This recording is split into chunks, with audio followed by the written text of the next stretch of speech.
Y hoy toca, hermanos, como siempre lo hemos hecho, hermanos, cada 2 meses tratamos de predicar salmos, ¿no es cierto?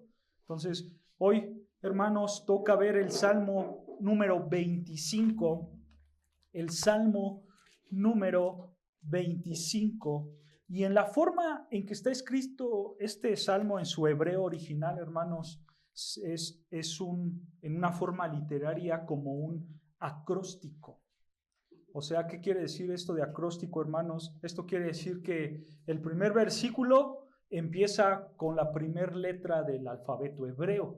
Después, el segundo versículo con la segunda letra del alfabeto hebreo y así sucesivamente. El tercer versículo con la tercera letra del alfabeto hebreo. ¿Ok, hermanos? Es como si dijéramos, primer versículo A, segundo B, tercero C, y así sucesivamente, hermanos.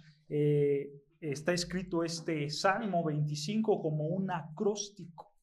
Y hermanos, hay varias razones por las cuales los salmistas escribían varios salmos. No, este no es el único, hay varios. De hecho, el salmo más grande, ¿saben cuál es? El salmo más grande, el 119, ¿no? El 119 está escrito de esta misma manera como un acróstico. Y esta forma, hermanos, de escritura literaria hace, pues por supuesto, que el salmo se vea más hermoso, ¿no es cierto? Que tenga una estructura mejor. ¿Por qué? Porque obviamente lo que quiere el poeta es que tú veas la hermosura que está escribiendo, ¿no es cierto? Es por eso que lo hacen de esta manera. Y otras más, hermanos, como por ejemplo lo hacen de esta manera para que sea un salmo fácil de aprender. Empiezo con la A y termino con la Z, ¿no? Entonces ayudaba a la práctica del aprendizaje de este salmo. Pero, hermanos, obviamente en nuestro español pues no se ve, no está escrito en nuestro español de esa manera, pero aún así es un gran salmo. Es un gran salmo, hermanos, que principalmente nos va a enseñar la humillación delante de Dios en medio de nuestros pecados y de nuestras aflicciones. Eso es lo que vamos a aprender con este salmo, la humillación delante de Dios en medio de nuestros pecados y en medio de nuestras aflicciones. Por cuestiones de tiempo, hermanos, no vamos a leer todo el salmo porque si se dan cuenta son 22 versículos.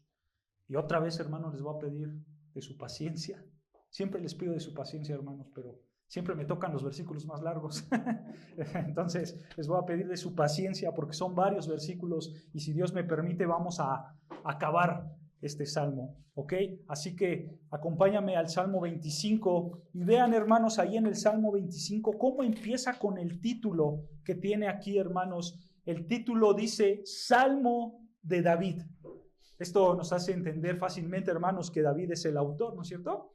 David escribió este salmo. Y el salmo, hermanos, está categorizado como un salmo de lamento, ¿ok? Un salmo de lamento. No se sabe cuándo lo escribió David, hermanos.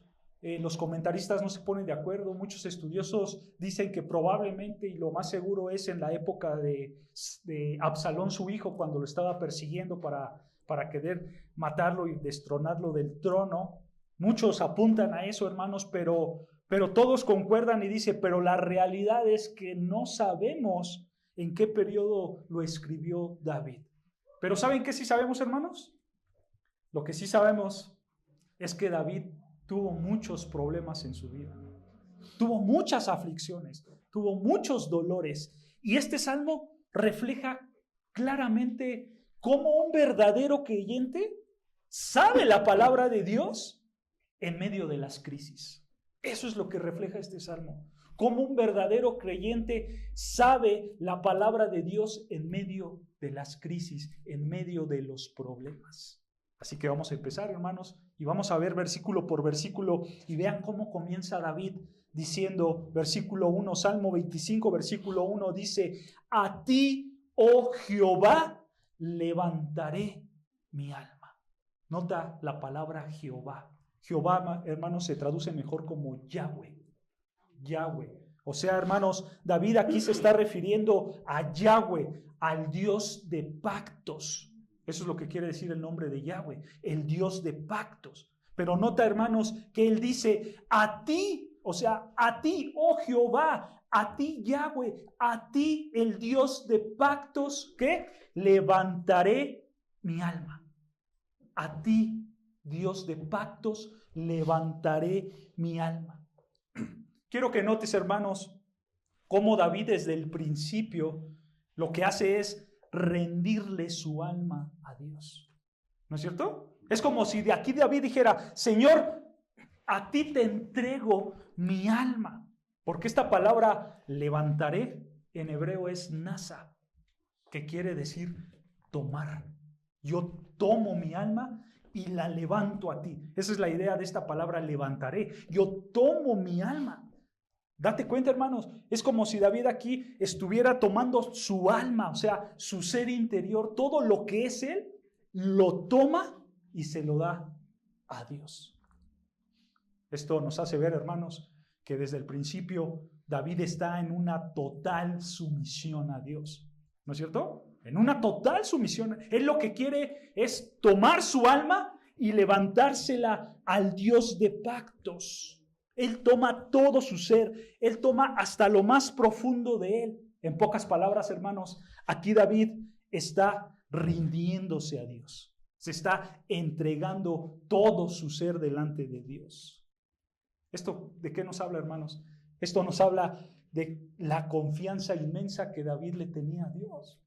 Porque él está entregando lo que es él, todo su ser. Pero, nota, hermanos, es una entrega de confianza.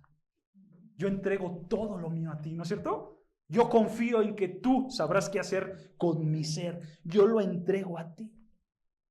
Hermanos, en otras palabras, David está esperando en Dios. Él está esperando en Dios. Él no confía en nadie más, sino solamente está confiando en Dios. Está esperando en Dios. Porque Él está extendiendo su alma. Es como si Él estuviera diciendo, Señor, aquí estoy completamente rendido a ti. Te entrego todo lo que yo soy, te lo quiero entregar a ti. Esto es lo que está haciendo David desde un principio. Hay un obispo, hermanos, un obispo anglicano, ahí por el año 300 después de Cristo, y él escribió estas palabras. Se las voy a leer tal cual él las escribió. Escuchen, dice así: las preocupaciones y placeres son el peso que aprisionan el alma hacia la tierra. Y es el espíritu de oración el que debe permitirles deshacerse de esos pesos y romper esas cuerdas y elevarlas al cielo. Esta es una gran verdad, hermanos. Porque muchas veces nosotros nos sentimos agobiados, nos sentimos preocupados. Las preocupaciones que nos rodean en nuestras vidas son grandes. Los placeres del mundo también nos llegan y llegan a nuestra pecaminosidad y a veces deseamos a lo que Dios no desea. Y todo eso es un peso para nosotros. Todo eso, como dice este autor, es un ancla para nuestra alma. Nuestra alma se ve aprisionada, nuestra alma se ve angustiada por todas las preocupaciones que nos rodean, ¿no es cierto? Pero aquí está David. David está rompiendo con todo esto. Y él está diciendo, a ti, oh Yahweh, a ti, Dios de pacto, levantaré mi alma. O sea, tomaré mis preocupaciones más adentro, las tomaré y las levantaré a ti.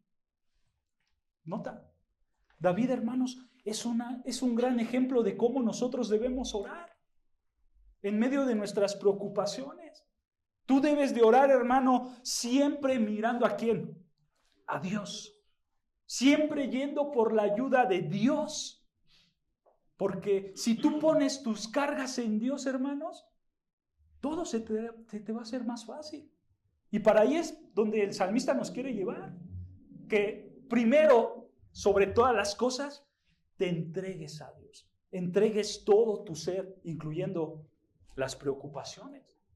Y entonces David dice, versículo 2, vean, continúa diciendo David, él toma su alma, se la entrega a Dios y dice, Dios mío, en ti confío. Y después, no sea yo avergonzado. Nota que cuando David declara su confianza en Dios, versículo 1, cuando él se entrega por completo a Dios, él al mismo tiempo está esperando una recompensa. Gracias a que él ha confiado en Dios. Pero quiero que notes un detalle importante. David dice, versículo 2, Dios mío, ¿no? Pero esa palabra de Dios ya no es Yahweh, ahora es Elohim. Elohim. Este nombre de Dios, Elohim, hermanos, da la idea del Dios creador, del Dios soberano y fuerte. Esa es la idea de Elohim, el Dios creador, el soberano, el fuerte. Por eso David tiene en mente ahora a ese Dios, al Dios creador, al soberano, al fuerte, y por eso él dice, Dios Elohim, el soberano, el fuerte, yo confío en ti, yo confío en tu ayuda, por eso oro a ti, por eso me entrego a ti, por eso tomo mi alma, tomo mi ser y te la dejo a ti. Y le dice, no dejes que me avergüence, no dejes que me avergüence. Esa es la recompensa, hermanos. Por eso el salmista al fin, ahí en el versículo 2 dice, yo me entrego a ti, yo confío en ti, y le dice al Señor, no sea yo avergonzado. No quiero ser avergonzado delante de ti. No quiero ser avergonzado delante de mis enemigos. Esa es la idea también. Por eso dice, vean al final del versículo 2, dice, no se alegren de mí mis enemigos. Hermanos, David realmente sí tenía muchos problemas en su vida. Él fue amenazado por muchos enemigos. Los problemas que lo rodeaban lo angustiaban grandemente, que ya lo vamos a llegar.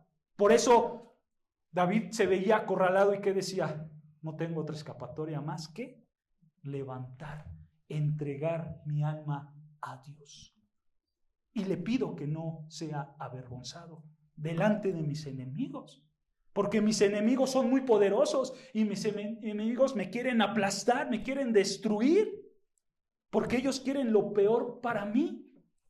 Y por eso versículo 3, vean, Salmo 25, versículo 3, dice David, ciertamente ninguno de cuantos esperan en ti será confundido. Y añade, serán avergonzados los que se rebelan sin causa. Nota, hermano, ahora que David extiende la recompensa de Dios no solo para él, sino para todos. Porque David dice, ciertamente, o mejor traducido, sin duda alguna, sin duda, ninguno de cuantos esperan, o mejor traducido, ninguno de los que confían en ti será confundido. Ninguno. Esta palabra de confundido se traduce mejor como avergonzado. Ninguno de los que confían en ti será avergonzado. Pero nota, hermanos, que ahora David no se pone a él, sino que ahora él incluye a todos, ¿no es cierto? Y dice, los que esperamos, los que confiamos en ti, no seremos avergonzados. David, hermanos, está confiando en Dios para que todos públicamente no reciban la vergüenza, sino la ayuda de Dios. Pero quiero que notes algo, hermanos. Dice ahí el versículo 3, ciertamente ninguno de cuantos esperan en ti será confundido, o mejor traducido, avergonzado. Esta palabra de avergonzado, hermanos, no se refiere a pasar una vergüenza, o sea, a pasar una pena. Voy a pasar una pena, no quiero pasar una pena. No, no se refiere a eso. La idea de vergüenza, hermanos, es más como defraudado. ¿Ok? No quiero ser decepcionado. No quiero ser defraudado por haber confiado en alguien. Esa es la idea.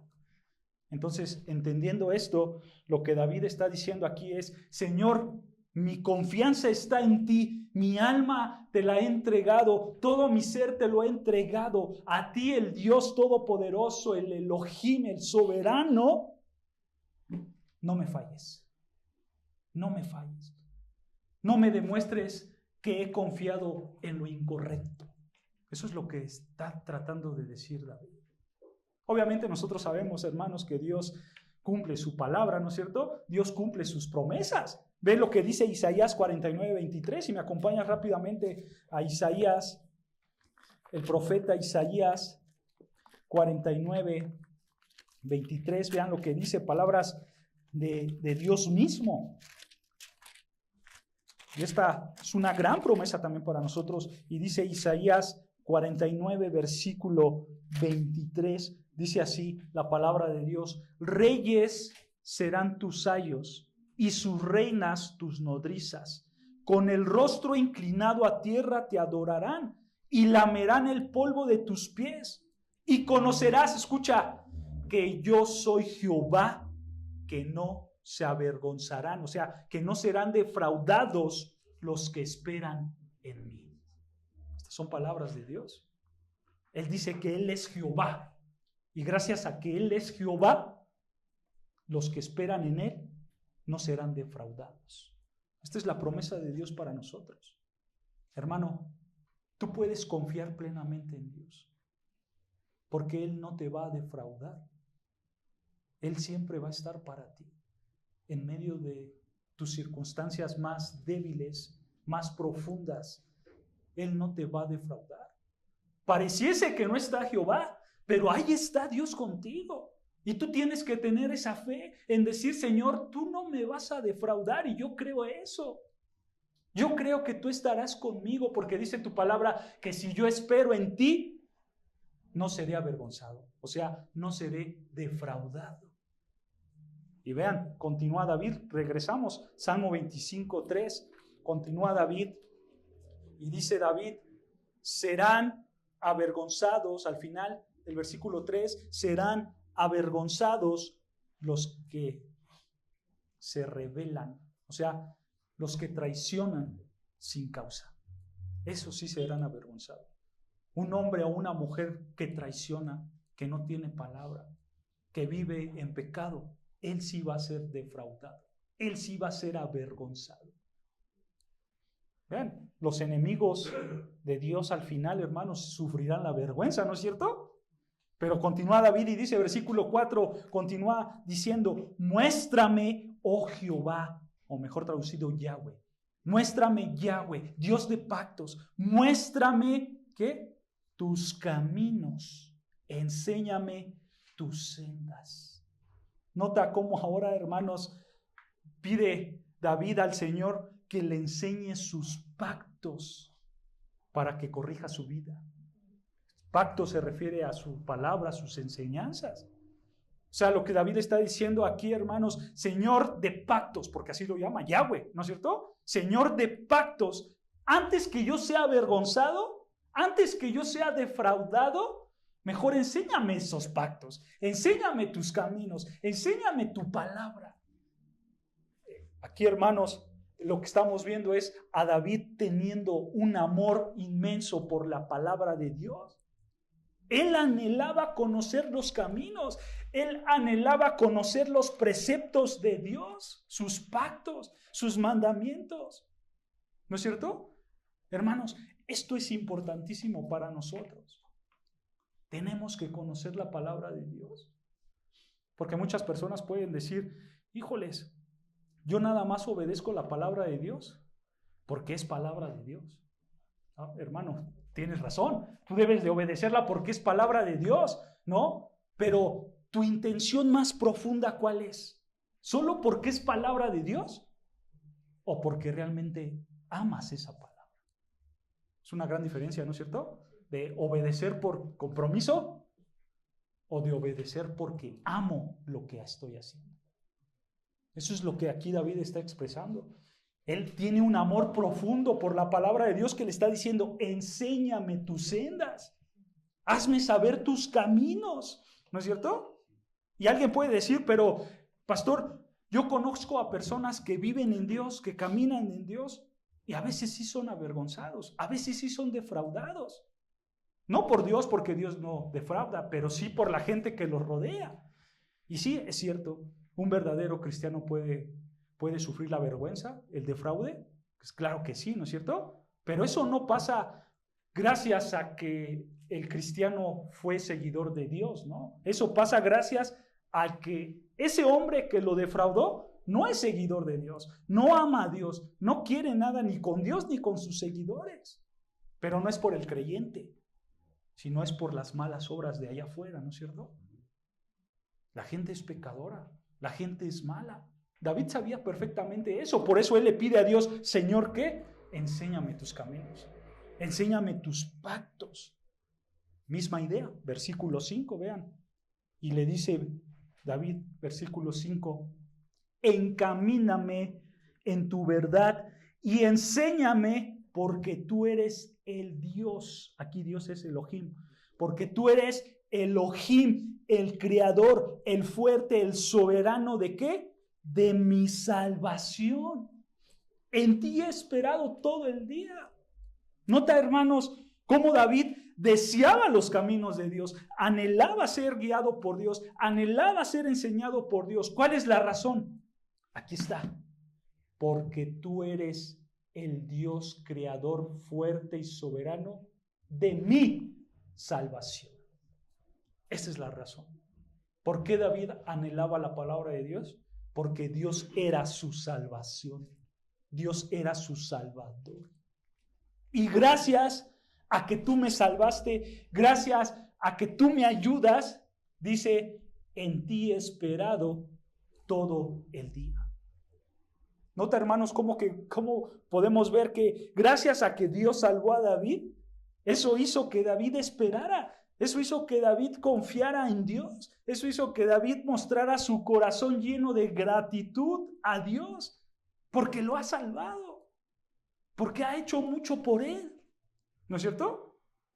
Ahora, hermanos, nota que cuando David dice, porque tú eres el Dios de mi salvación, probablemente, hermanos, aquí se está refiriendo a la salvación, pero en un sentido muy amplio. ¿Ok? En un sentido muy amplio. Quizás se está refiriendo a una salvación espiritual, porque lo ha rescatado de sus pecados, pero también Dios lo ha salvado en esta vida terrenal. Lo ha salvado de sus enemigos. Ha hecho que su vida no caiga, ¿no es cierto? Lo ha salvado quizás también de una salud física mala, ¿no es cierto? Y Dios siempre lo ha ayudado una y otra vez, una y otra vez. Esta salvación, hermanos, en el tiempo presente de David se manifestó de muchas maneras, así como se ha manifestado en nuestros días, ¿no es cierto? Todos tenemos dificultades, todos tenemos problemas. Nuestras vidas a veces están metidas en un hoyo. Y a veces eso pasa, ¿no? Parece, hermanos, que los problemas nos inundan tan grande que parece que estamos en un pozo sin salida. Pero, ¿sabes? El que el Señor sea nuestra salvación o nuestro Salvador, eso implica que Él estará contigo dentro de ese pozo. Esta es una verdad tan grande, hermanos. Porque si Dios está dentro en el pozo contigo, Él te va a ayudar. Él te va a salvar. Por eso Pablo decía en Romanos 8:28, vean lo que decía Pablo en Romanos 8:28. Él conocía que ese Dios estaba con él. Él conocía que ese Dios, pese a las circunstancias, iba a permanecer con él. Y Pablo expresa esta idea en Romanos 8:28, un texto muy conocido también por nosotros. Y Pablo dice, Romanos 8:28, dice así, y sabemos que a los que aman a Dios, todas las cosas les ayudan a bien. Esto es, a los que conforme a su propósito son llamados. Tú tienes que saber esto, hermanos, que si tú amas a Dios, todas las cosas te ayudan a bien. Hermano, tú tienes que saber que las cosas que te rodean, las cosas que te pasan, no son por simple casualidad, no son porque pasaron nada más porque sí. Hermano, si tú estás hoy en un pozo, tú no estás en ese pozo nada más porque sí. Hay un propósito por el cual tú estás ahí y hay un propósito planeado por Dios. Y por eso dice aquí Pablo, a los que conforme a su propósito son llamados. Hay un propósito que Dios quiere para ti. Y si las pruebas vienen, escucha, hermano, no te preocupes. Dios pondrá las cosas que sean, pero para tu bien, para tu ayuda. Pero pastor, no sé cómo enfrentar esto que me está pasando. La palabra de Dios nos enseña cómo enfrentar las cosas malas. ¿Sabes cómo? Ve lo que dice Santiago. Santiago capítulo 1, versículo 2. Santiago capítulo 1, versículo 2. Vean lo que dice Santiago, el hermano de nuestro Señor Jesucristo. Dice así, Santiago capítulo 1, versículo 2. Dice: hermanos míos, escucha esto, tened por sumo gozo cuando os halles en diversas pruebas. ¿Cómo debo de enfrentar mis caminos llenos de preocupaciones? Dice Santiago, con sumo gozo, con un gran gozo, con una gran felicidad. Versículo 3, escucha, sabiendo que la prueba de vuestra fe produce paciencia, mas tenga la paciencia su obra completa para que seáis perfectos y cabales, sin que os falte cosa alguna. Así tú tienes que enfrentar tus problemas con gozo. ¿Sabes por qué? Porque esos problemas Dios los usa para fortalecer tu fe. Por eso debes de estar gozoso. Es lo que está diciendo aquí Santiago, sabiendo que nuestra prueba produce fe y la fe paciencia. Por eso, en medio de tus dificultades, tú debes de tener un sumo gozo. Hermanos, Dios todo lo hace por algo. No es nada más porque sí, ¿se dan cuenta? Esto es algo hermoso que nos está enseñando la palabra de Dios. Pero pastor, justamente me hace falta eso, la fe. Bueno, pues lee el versículo 5, vea lo que dice versículo 5. Y dice, si alguno de vosotros tiene falta de sabiduría, pídala a Dios, el cual da a todos abundantemente y sin reproche, y le será dada. Hermano, si te falta fe, pues pide fe. Pide sabiduría, dice Santiago, ¿no es cierto? ¿Por qué sabiduría, hermanos? Porque nosotros tenemos que saber cómo debemos de conducirnos en medio de nuestras dificultades. Porque gracias a nuestro pecado me siento rodeado por un problema y la mejor solución a veces es pecar. ¿No es cierto? Pero dice Santiago, pide sabiduría. Pide para que tú puedas saber cómo conducirte en medio de tus dificultades. Lo mismo pasa con la fe, hermanos. Es la misma aplicación. ¿Te falta fe en Dios? Pide fe a Dios. Pide que en medio de estas aflicciones Él te ayude, que Él esté contigo. Y hermanos, lo vuelvo a repetir, no te preocupes si tú estás en el pozo más hondo. Aún ahí Dios te escucha, Dios te ayuda. Y tú vas a poder decir como David, tú eres el Dios de mi salvación. Pero hermano, ten fe, créelo con todo tu corazón que así es.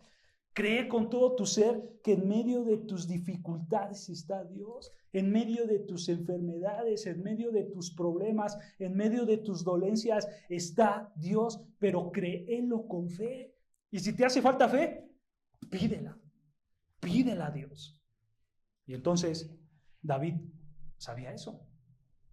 Por eso él quería ser enseñado por Dios, ser ayudado por Dios. Y vean, regresando al Salmo 25, versículo 6, David continúa diciéndole a Dios.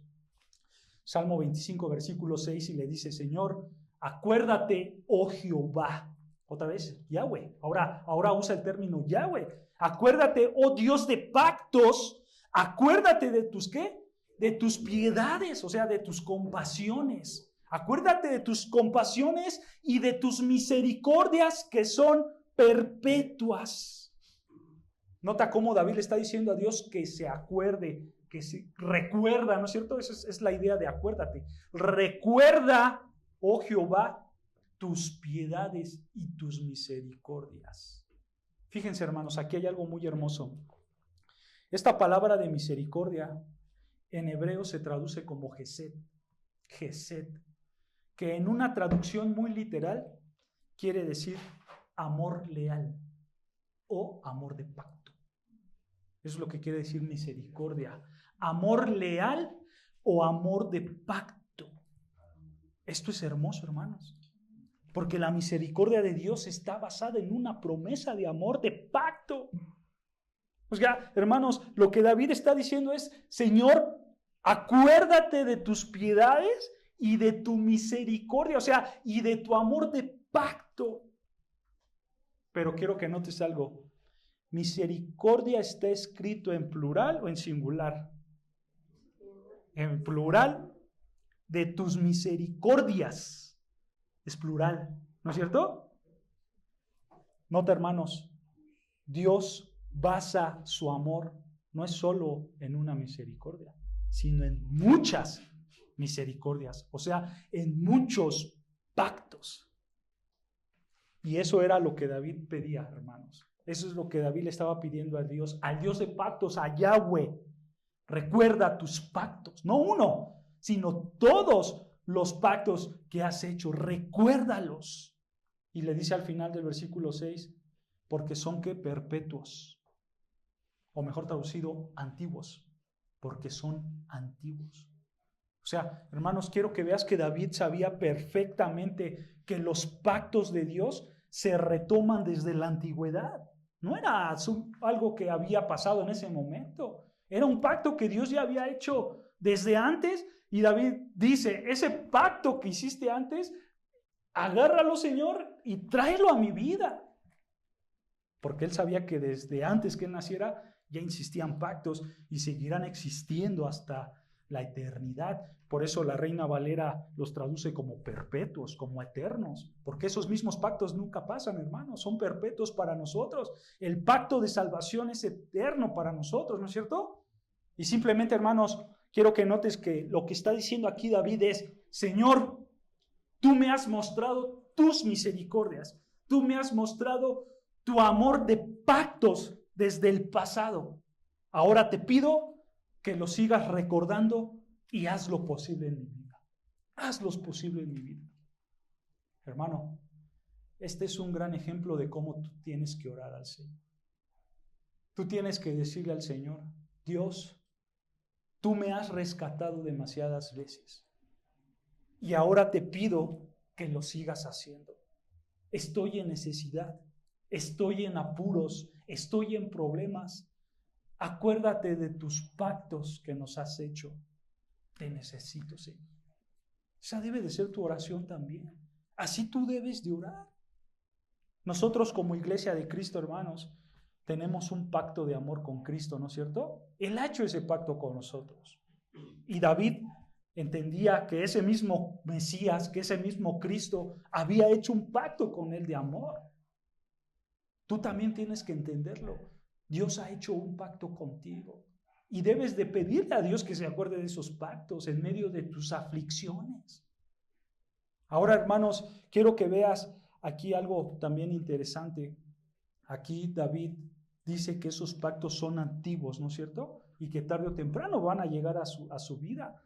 Pero vean también lo que le dice, versículo 7. Le dice: de los pecados de mi juventud y de mis rebeliones no te acuerdes. Vean, inmediatamente después de decirle: acuérdate de tus pactos, inmediatamente le dice: pero olvida mis pecados y los de mi juventud. Esos son importantes porque, hermanos, todos nosotros que somos jóvenes sabemos que los pecados de juventud son los más grandes. Los deseos pecaminosos crecen más en nuestra juventud, ¿no es cierto? Y probablemente David se está refiriendo que a esos pecados tan grandes que un joven puede cometer, le dice a Dios: olvídate de ellos. Dios, olvídate de mis pecados de juventud, porque pueden ser usados en mi contra. Esa es la idea. Esa es la idea. Pero nota, hermanos, que David no pide esto en base a sus buenas obras. David no le dice a Dios: Dios, como yo soy bueno, como ya me porto bien, como ahora sí voy al monte a orarte, pues olvídate de mis pecados, ¿no? David le dice a Dios, olvídate de mis pecados, pero ¿en base a qué? Ahí lo dice, versículo 7, vean, continúa diciendo, conforme a tu misericordia, acuérdate de mí, por tu bondad, oh Jehová. Un comentarista dijo esto que es hermoso. Él dijo, cuando Dios se acuerda de sus misericordias, olvida nuestros pecados. Esto es hermoso, ¿no es cierto? Cuando Dios se acuerda de sus pactos de amor, olvida nuestros pecados. Hermanos, estas palabras nos dan esperanza, porque ciertamente nosotros somos muy pecadores, ¿no es cierto? Y a veces hacemos los pecados de nuestra juventud, aun cuando tenemos esta edad. Pero cuando clamamos por la misericordia de Dios, Dios en ese instante se acuerda de sus pactos de amor y olvida nuestros pecados. Y eso es hermoso, hermanos. Por eso vean Isaías 43:25, vean lo que dicen Isaías 43:25, que esta verdad está fundamentada ahí. Isaías 43:25, vean lo que dice Isaías 43, versículo 25. Dice así, Isaías 43:25, yo soy el que borró tus rebeliones, escucha la razón, por amor de mí mismo, y no me acordaré de tus pecados. Misma idea, ¿no es cierto? Dios olvida, Dios borra tus pecados, no por tus buenas obras, sino por amor de mí mismo, por su gracia, por su bondad, por amor de mí mismo. ¿No es cierto? Otras partes de las Escrituras dice por el nombre de Dios, por mi mismo nombre, por lo que yo soy, esa es la idea. O sea, Dios, hermanos, se olvida de nuestros pecados por lo que Él es, por su santidad, su justicia, su amor, su ira, por todo lo que Él es. Él olvida nuestros pecados, porque Él es un Dios de gracia, de misericordia y de bondad, ¿no es cierto? Hermanos, ciertamente a veces nuestros pecados nos atormentan y vivimos en una angustia porque nosotros hemos pecado en contra de Dios, ¿no es cierto? Pero quiero que recuerdes estas palabras. Tus pecados te son perdonados. ¿Por lo bueno que eres? No, sino por amor de su nombre y gracias a que Cristo murió por tus pecados, porque ahora su justicia te pertenece a ti y gracias a lo que Él hizo, tú puedes ser justo delante de Dios y tus pecados te son perdonados gracias a su misericordia y a su bondad. ¿Se dan cuenta? ¿Se dan cuenta cómo David pide por las misericordias, pero a su vez le dice al Señor, pero olvida mis pecados? Olvídate de eso. Solo quiero que te acuerdes de las promesas de amor que nos has hecho. Pero vean, regresando Salmo 25, versículo 8, vean en Salmo 25, versículo 8, ahora lo que va a hacer David, hermanos, es proclamar esa bondad salvadora de Dios, esa bondad que hace que los pecados sean olvidados. Y él ahora proclama a Dios y le dice, versículo 8, bueno y recto es Jehová, o sea, es Yahweh, bueno y recto es Yahweh, por tanto, Él enseñará a los pecadores el camino, encaminará a los humildes por el juicio y enseñará a los mansos su carrera. Versículo 10. Todas las sendas de Jehová son misericordia y verdad para los que guardan su pacto y sus testimonios. Y escucha, misma idea. Versículo 11. Por amor de tu nombre, oh Jehová, oh Yahweh, perdonarás también mi pecado que es grande. Nota algo, hermanos. Estos versículos que acabamos de leer nos enseñan o nos hacen ver, mejor dicho, nos hacen ver que David está consciente de su pecado. David está consciente que él es un pecador. Porque él repite mucho esta idea, ¿no es cierto? Soy un pecador. Tú salvas a los pecadores, pero yo soy un pecador. Y aparte, él está diciendo, él ve su pecaminosidad y dice, mi pecaminosidad es grande. No es pequeña, es grande. porque él estaba consciente de su pecado. Pero hermanos, esto sucedía gracias a que David sabía que Dios era santo y bueno. Por eso le dice, bueno y recto en el versículo 8, bueno y recto es Jehová. Por tanto, él enseñará a los pecadores el camino. Nota, aquí David no está diciendo, bueno y recto es Jehová, por tanto va a destruir a los pecadores, o por tanto va a desechar a los pecadores. No, él dice, gracias a su bondad, a su rectitud, a su justicia, a su santidad, gracias a eso, él enseñará a los pecadores el camino. Hermano, si en este versículo que estamos leyendo usamos la lógica, nosotros podríamos pensar que Dios va a destruir a los pecadores. Porque si Él es bueno y recto, o sea, santo, justo, pues lo lógico es que Él destruya a los pecadores, porque Él no comparte con el pecado, ¿no es cierto? Gracias a esa santidad. Pero hermanos, esa es nuestra lógica. Pero, ¿qué podemos ver aquí? Que Él le va a enseñar a los pecadores el camino. ¿Esto de qué nos habla? Esto nos habla del inmenso amor que Dios tiene para su creación. Esto nos habla de la inmensa bondad y rectitud que Dios tiene. Y que esa bondad y esa rectitud es para nuestro beneficio, para el beneficio de los pecadores. Y en lugar de destruirlos, en lugar de desecharlos, dice versículo 9, encaminará a los humildes por el juicio y enseñará a los mansos su carrera. Quiero que notes algo, hermanos. En el versículo 8 David está diciendo que como Dios es bueno, como Dios es recto, entonces Él enseñará a los pecadores, ¿no es cierto? Pero inmediatamente dice en el versículo 9 que Él enseñará a los humildes y a los mansos. O sea, es como si David dijera, todos somos pecadores, pero no a todos los pecadores Dios les va a enseñar.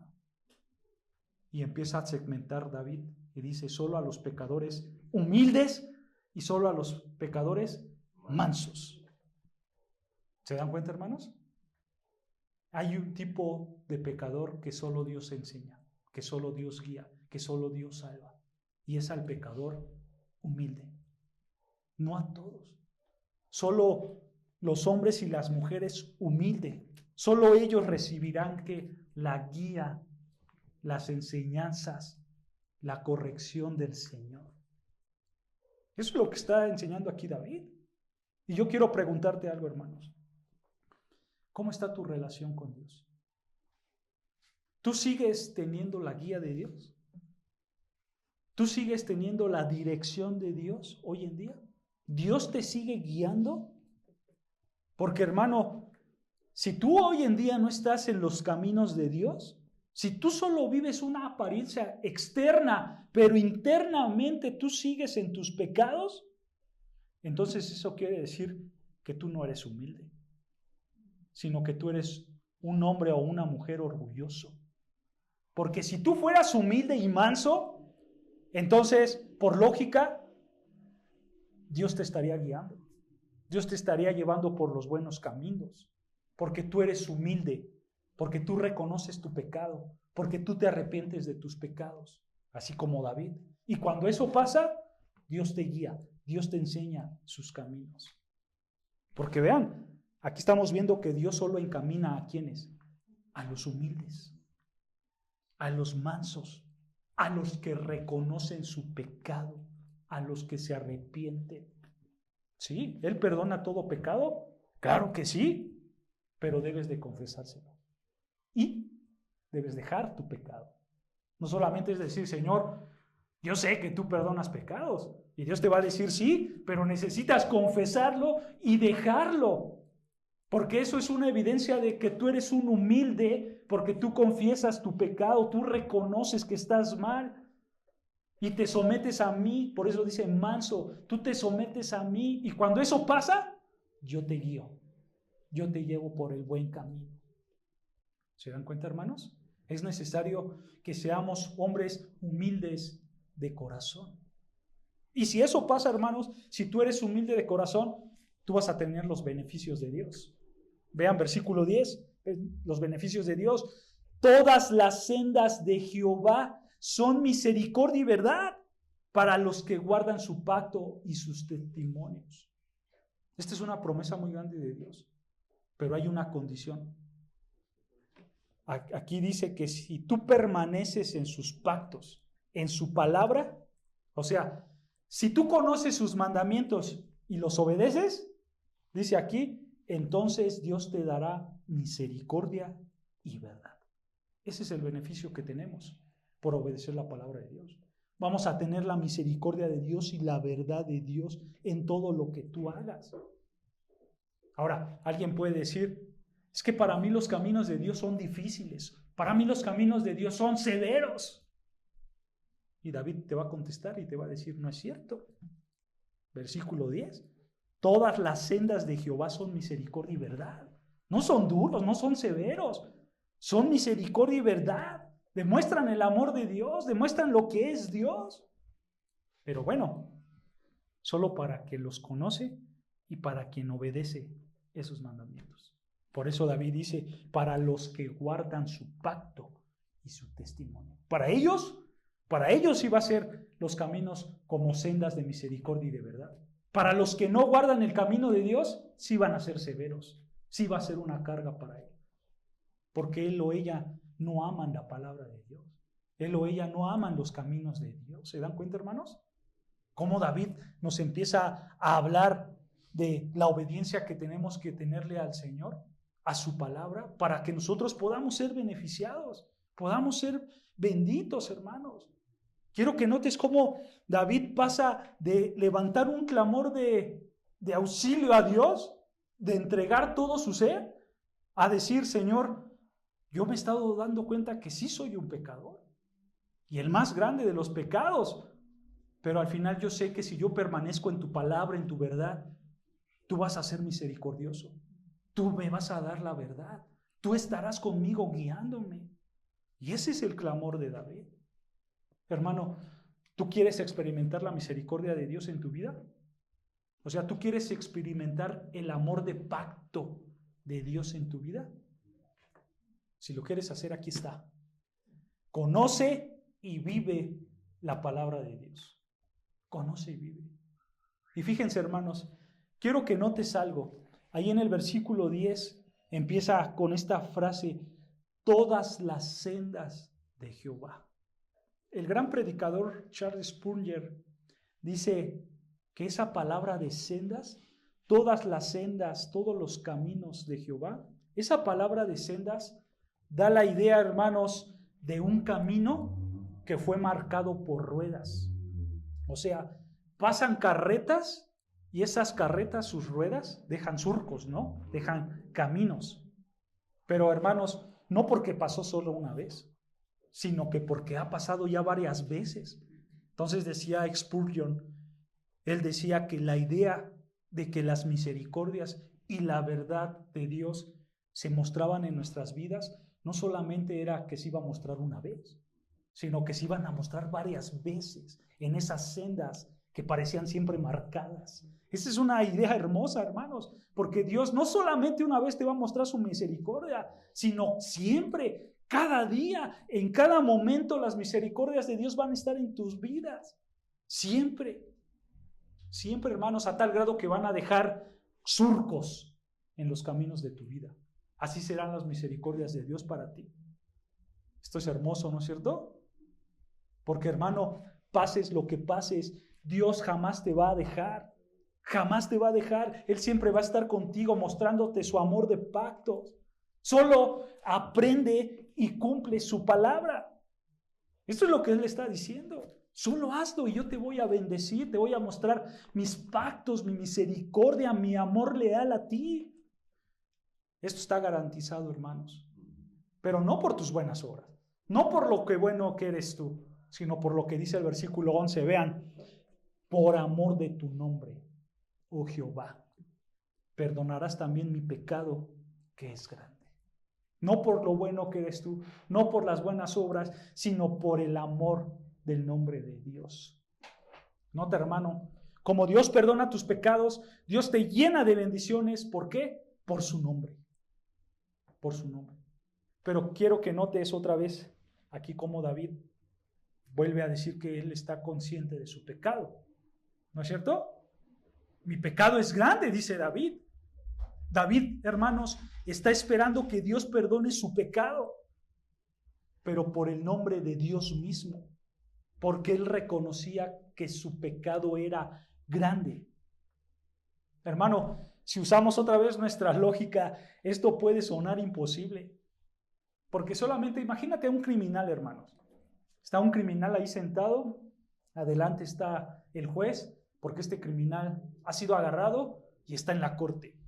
Y entonces este criminal se para delante del juez y le dice: Señor juez, diga que yo soy inocente porque mis crímenes son muchos. ¿Qué va a decir el juez? Oye, ¿tú estás loco? ¿Cómo voy a decir que eres inocente cuando tus crímenes son grandes? Yo no te puedo perdonar porque tus crímenes sí son grandes. ¿No es cierto? En nuestra lógica sí puede pasar. Pero cuando hablamos de Dios, hermanos, y gracias a Dios, nosotros sí podemos venir delante de Dios. Y nosotros sí podemos decirle a Dios: Señor, yo sí soy culpable. Mis pecados sí son grandes. Y te pido que me perdones, no por mí, sino por amor a tu nombre. Por lo que tú eres, perdóname, Señor. Nosotros sí podemos hacer esto. No es lógico en el plano terrenal, pero sí es lógico en el plano espiritual de Dios, porque eso demuestra su amor de pacto, su amor leal para nosotros, ¿no es cierto? Esto es algo hermoso, hermanos, y por eso nosotros podemos decir, hermanos, que no hay ningún ser en el universo que pueda perdonar mi pecado grande más que el Dios grande y santo, porque Él es grande y santo más que mi pecado. Sí, mi pecado es grande, pero Él es aún más grande y solo Él puede perdonar mi pecado.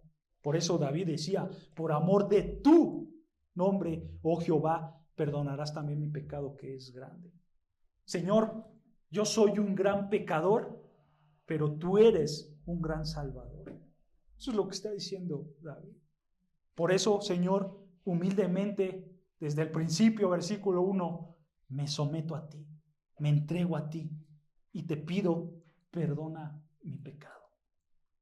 Hermanos, sin duda esta es una liberación de nuestra alma, ¿no es cierto? Esta es una liberación de nuestra vida que quizás esté atrapada en el dolor de nuestro pecado. Pero quiero que veas cómo ahora David se cuestiona, y versículo 12, vean, David se cuestiona, versículo 12, ¿quién es el hombre que teme a Jehová? Él enseñará el camino que ha de escoger, y gozará él de bienestar, y de su descendencia heredará la tierra. La comunión íntima de Jehová es con los que le temen, y a ellos hará conocer su pacto. Nota, hermanos, cómo David lo que hace es volver a colocar la humildad de Dios. Esa humildad que vio en el versículo 9, ahora la trae al versículo 12, y él dice: ¿quién es el hombre que teme a Jehová? Pero quiero que notes que el hombre que va a reconocer el temor a Jehová también es un hombre que tiene una reverencia a Jehová. Porque solamente el que teme será reverente delante de Dios. ¿No es cierto? Pero ¿por qué hace esto David? ¿Por qué quiere ponernos la humildad con la reverencia? Porque, hermanos, estos dos conceptos van juntos, van entrelazados. Una persona que es humilde va a ser reverente a Dios. Y entonces eso va a provocar que se deje guiar por la palabra de Dios. Porque yo soy humilde, soy reverente. Y por eso él dice que Dios enseñará el camino que ha de escoger. Ese hombre que es reverente, ese hombre que es humilde, Dios lo va a guiar. Versículo 13, y entonces dice: gozará él. ¿Quién él? O sea, el humilde, el reverente, el que teme a Dios, él gozará ¿de qué? De bienestar, y su descendencia heredará la tierra. Nota, hermanos, aquí David en su contexto está hablando de una bendición terrenal. Ahora, con esto, hermanos, no quiero decir que esto es una garantía absoluta. Por supuesto que no, porque nosotros sabemos que Dios nos bendecirá con todas bendiciones espirituales en el futuro, cuando estemos en la gloria, ¿no es cierto? Eso lo sabemos. Pero también sabemos, hermanos, que Dios bendice aquí en la tierra, pero conforme a su voluntad, conforme a lo que Él decida, ¿no? Porque podemos malinterpretar de decir, si yo soy obediente, entonces Dios me va a dar todo lo que quiera. Pero sabemos que no es así. Dios da, sí, pero conforme a su voluntad. Pero hermanos, aquí vemos a un David que tenía fe. Un David que en su fe pronuncia estas palabras y él escribe, Señor, yo sé en fe que si camino en tus caminos, yo me gozaré porque estaré bendecido por ti. Y no solo yo, sino que también mi descendencia. Quiero que notes, hermanos, David está escribiendo esto en un tiempo de aflicción, ¿no es cierto? Quizá él se está viendo acorralado. Él está pasando por fuertes cosas, pero con fe que dice, Señor, yo me voy a gozar porque tú me bendecirás en esta tierra. Ahora lo estoy pasando mal, pero tú me bendecirás. Él está diciendo esto con fe, porque esto es una realidad para la vida de David. David fue grandemente bendecido en esta tierra, ¿no es cierto? Y también su descendencia. ¿Quién fue su hijo? Salomón, ¿no? El hombre más rico de su época. Él fue bendecido porque él pudo pronunciar estas palabras con fe en medio de sus tribulaciones, en medio de sus angustias. Y eso es lo que yo quiero que ustedes entiendan, hermanos. Tienen que tener fe delante de Dios. Y tengan por seguro que Él los puede bendecir también en esta tierra, conforme a sus voluntades, pero los puede bendecir. Y por eso, versículo 14 dice, la comunión íntima de Jehová es con los que le temen y a ellos hará conocer su pacto. Vean cómo después de tocar las bendiciones materiales, ahora toca las bendiciones espirituales.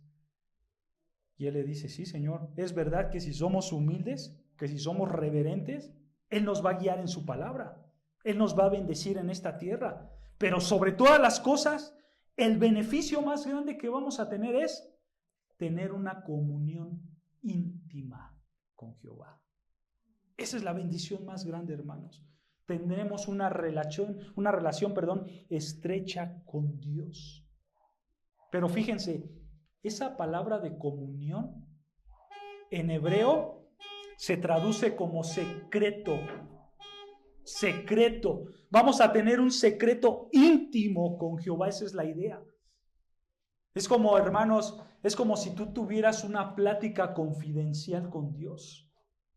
Lo que está diciendo aquí David es que los humildes, los reverentes, los que obedecen su palabra al ser guiados por Él, todos ellos serán hombres y mujeres de la entera confianza de Dios.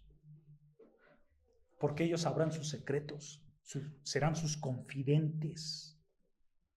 Y solo ellos, y solo a ellos, vean al final del versículo 14, solo a sus confidentes dice, y a ellos haré conocer su pacto. Solo a ellos hará conocer su pacto, solo a sus confidentes, solo a sus más cercanos. Hermano, date cuenta que si nosotros somos humildes, reverentes a Dios y obedecemos su palabra, entonces Él se acercará aún más a nosotros a tal punto que seremos sus confidentes. Y gracias a eso, Él te va a llevar a las verdades bíblicas. Él te va a llevar a conocer su pacto. Esto es hermoso, ¿no es cierto? Y esto es una gran bendición para nosotros. Hermano, si tú quieres tener esta gran bendición en tu vida, tú debes hacer lo que Pablo hizo. Vean lo que dice 1 Corintios 2:10. 1 Corintios capítulo 2, versículo 10. Vean lo que dice Pablo. 1 Corintios 2, versículo 10. Dice así la palabra de Dios, 1 Corintios 2:10. Pero Dios nos la reveló a nosotros ¿por el qué? Por el Espíritu. Porque el Espíritu todo lo escudriña, aún lo profundo de Dios. Vean, hermanos, para que tú seas confidente de Dios y escudriñes aún más lo profundo de Dios, tú debes de ser un hombre o una mujer espiritual. No carnal, sino espiritual. Tú no te debes de dejar llevar por tus deseos pecaminosos, por tus deseos carnales. Es que a mí las mentiras me salen nada más así porque sí. O es que el pecado X lo tengo bien arraigado. Hermano, no tiene que ser así. Si tú alimentas cada día lo carnal y no lo espiritual, entonces tú no vas a ser confidente de Dios. Y Dios no te va a enseñar sus verdades, no te va a enseñar sus pactos. Tú tienes que tener un temor al Señor, como lo tuvo David. Porque si tú tienes temor de Él, entonces Él dejará que veas tu pecado, te arrepientas, sigas sus caminos y seas un confidente de Dios. Tengas una relación íntima con Dios y Él te seguirá revelando su palabra, iluminando esa palabra que reveló, Él te la seguirá dando. O sea, en otras palabras, hermanos, tú vas a saber más de Dios, porque Él se está revelando, se está iluminando con su Espíritu Santo a ti. Pero tienes que vivir una vida santa. Lo está diciendo Pablo, solo el Espíritu puede conocer hasta lo más profundo de Dios. Tienes que ser hombre o mujer espiritual, no hay más. ¿Se dan cuenta? Esto es hermoso. Y ahora regresando al Salmo 25:15, le vamos a dar más velocidad a esto, hermanos, y ya vamos a ir acabando. Salmo 25, versículo 15, David ahora menciona y dice: mis ojos están siempre hacia Jehová, porque Él sacará mis pies de la red.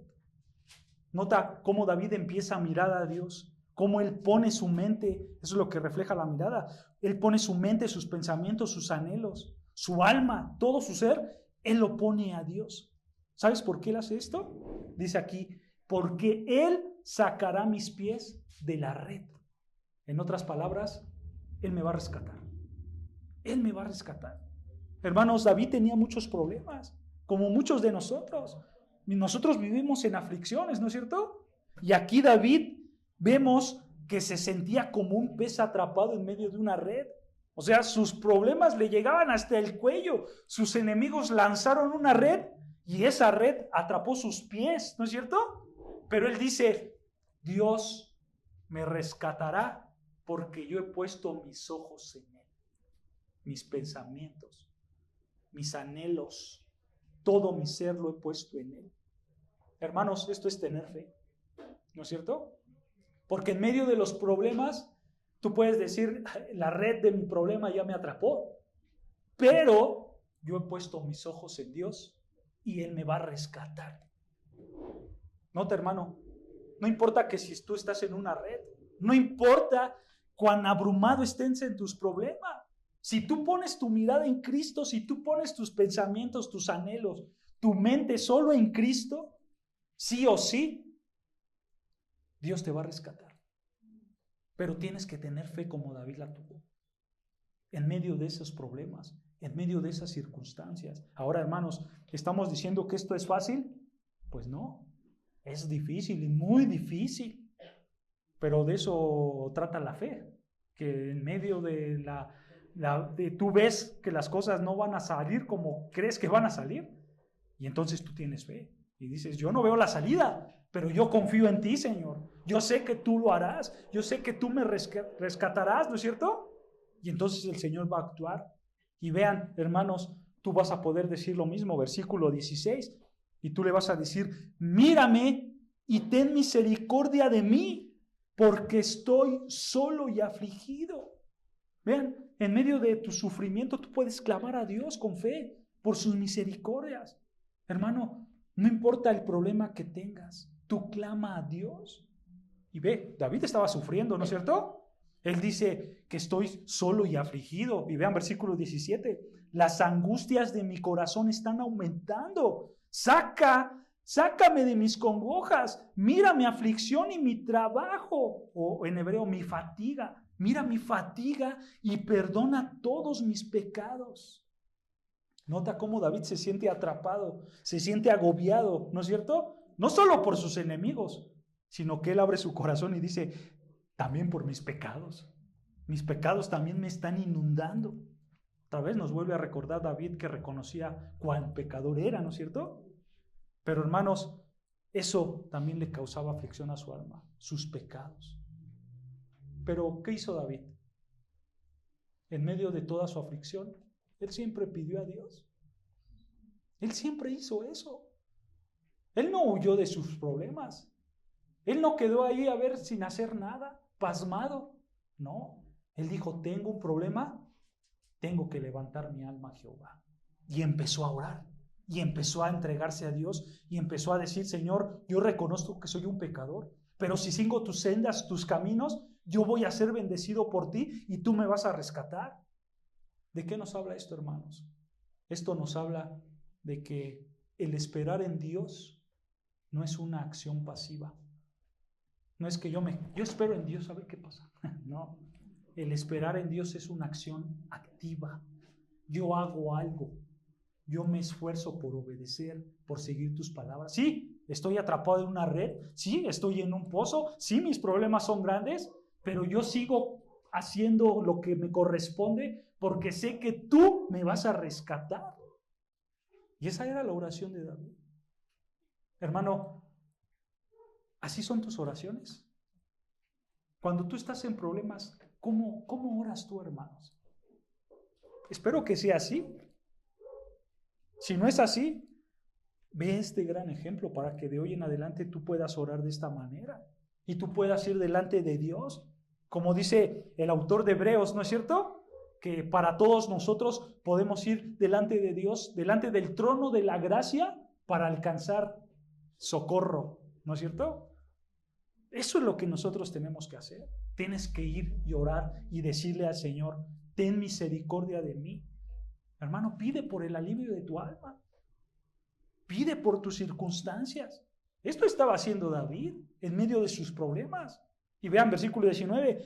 Mira mis enemigos, cómo se han multiplicado y con odio violento me aborrecen. Guarda mi alma y libérame. No sea yo avergonzado porque en ti confié. Integridad y rectitud me guarden porque en ti he esperado. Vean, hermanos, cómo David no se cansa de repetir su oración y él le vuelve a decir, no sea yo avergonzado. O sea, no sea yo defraudado porque en ti he confiado.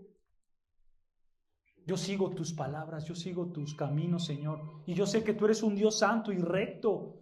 Y por eso te digo, Señor, que yo no quiero ser defraudado, porque yo confío en ti, en el Dios de pactos, en el Dios que tiene un amor leal para mí.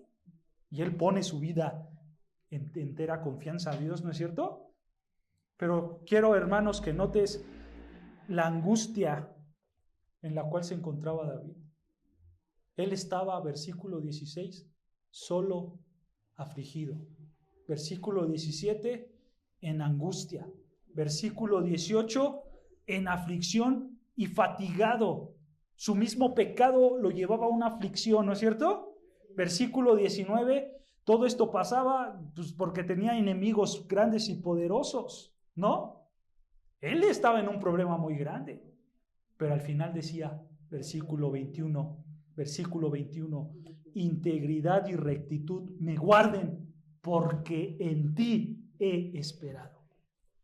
Sí estaba mal, muy mal, pero él siempre se mantuvo en la obediencia a Dios.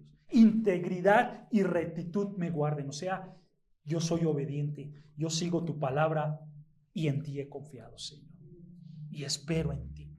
Esto, hermanos, es lo mismo que nosotros tenemos que hacer. Esperar en Dios. ¿Los problemas son grandes? Sí, pero obedece, espera y confía en Dios.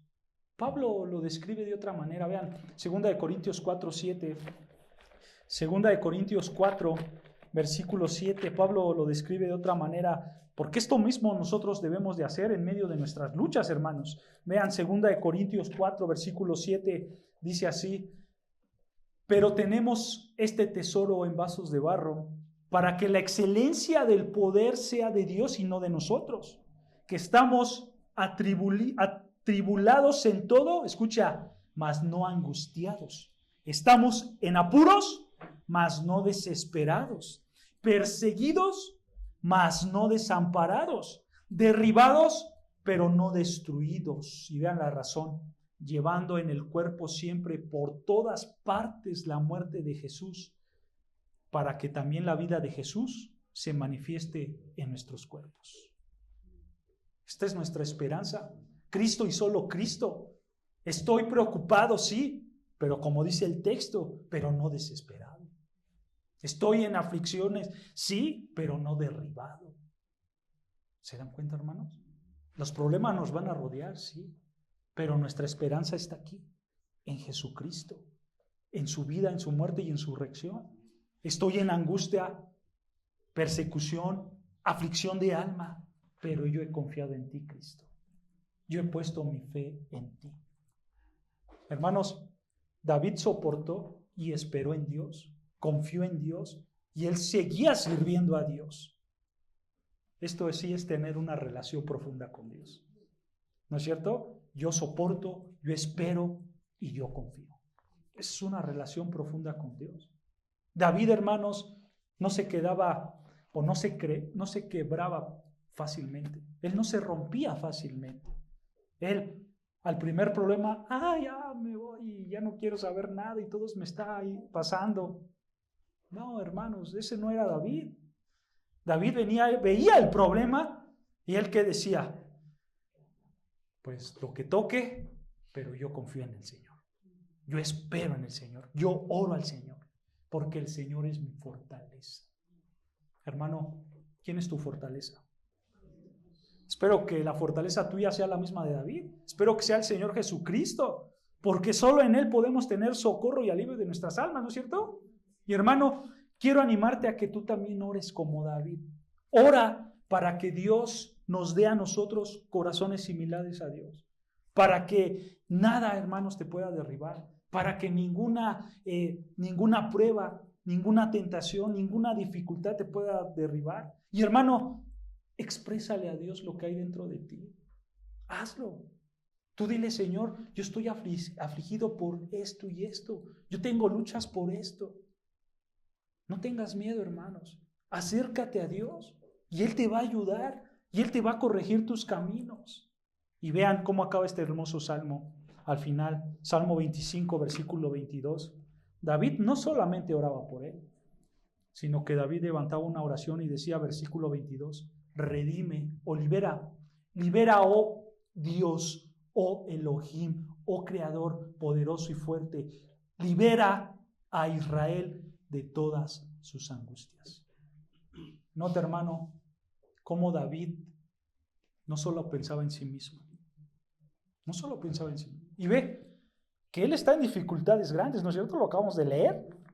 La tendencia humana, hermanos, cuando tú estás en una dificultad, ¿cuál es? Pues primero yo me rescato a mí mismo y ya después vemos, ¿no es cierto? Pero eso es egocentrismo, eso es ser orgulloso. No preocuparte por los demás es ser egoísta. Pero aquí David nos enseña una lección de humildad. Y dice David, Señor, ayuda también a los demás. No solamente a mí, también a los demás. Es un gran ejemplo de humildad, ¿no es cierto? En mis problemas no solo oro por mí, también oro por los demás. Nosotros debemos de orar por la iglesia y por toda la iglesia de Cristo. Porque recuerda, hermanos, que siempre que tus oraciones a Dios van a ser tus oraciones por la iglesia. Porque, hermanos, la iglesia de Cristo también tiene dolores, también sufre, también está afligida, está bajo ataque, está bajo pruebas, etc. La iglesia de Cristo necesita tus oraciones. Y si tú amas a Dios, tú amas a la iglesia. Y eso implica orar por la iglesia, para que Dios la use para su gloria, ¿no es cierto? Pero, hermanos, quiero que recuerdes esto y quiero que te vayas con esto. Dios siempre estará contigo en medio de tus debilidades y de tus problemas. Solo levanta tu alma, sé humilde, sé reverente, obedece a Dios y Él te bendecirá con las más grandes bendiciones. Y en medio de ese hoyo que estás, Él estará ahí contigo para levantarte, hermanos. No por lo bueno que eres, sino por amor de su nombre. Amén. Amén. Oremos al Señor, hermanos.